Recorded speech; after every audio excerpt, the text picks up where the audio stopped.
From all your experience, from treating dozens and dozens of children, what do you think is the main cause of gender dysphoria? I believe there's a genuine group of children, a small cohort of children who, for reasons that aren't clear, have a significant distress around the sex of their body. And then there are another group of children who more recently have become entangled in the ideas around gender and what that means and what they're supposed to be as a boy or a girl, in conjunction with overarching issues of mental health disorders, anxiety, depression, trauma, autism, and confusion around their sexual orientation. And they run with the idea that this means that they are meant to be the opposite sex and pursue that avenue. And because you've got one big mix of a whole range of different children, that means there's no one treatment pathway that is the right thing to do. And regardless of that, there's no children, I think, who would benefit from blocking their puberty as the answer to any of those issues. I don't think any child or their parent can truly consent for what that treatment brings to that child. Are you seeing children being influenced by transgender messages on social media? I think social media and social contagion is definitely something that needs to be explored. The fact that there's been no academic interest in that potential is a problem.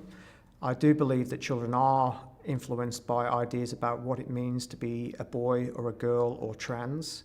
We see advertisements that have pictures of people who've had their breasts removed and being presented as an ideal to pursue.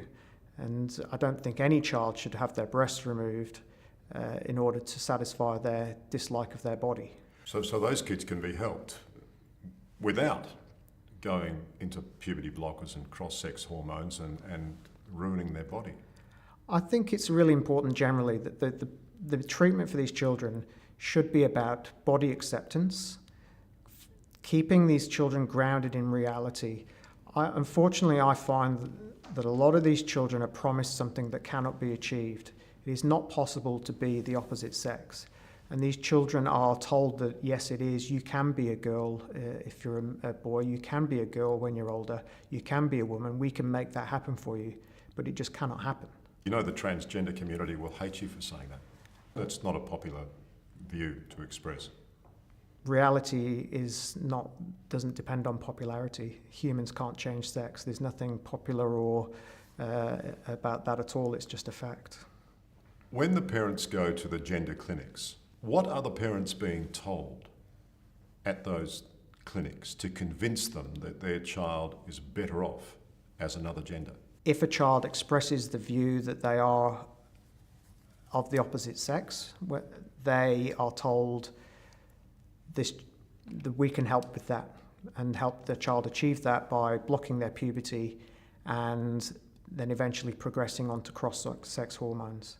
I don't understand how a child can go there for their first appointment with their declaration of who they think they are, and the clinicians there at the intake say, yes, that is who you are, and we will help with that, without any exploration of what that is meaning and what that child is expressing. You say you will never refer a child to one of these gender clinics. Why not?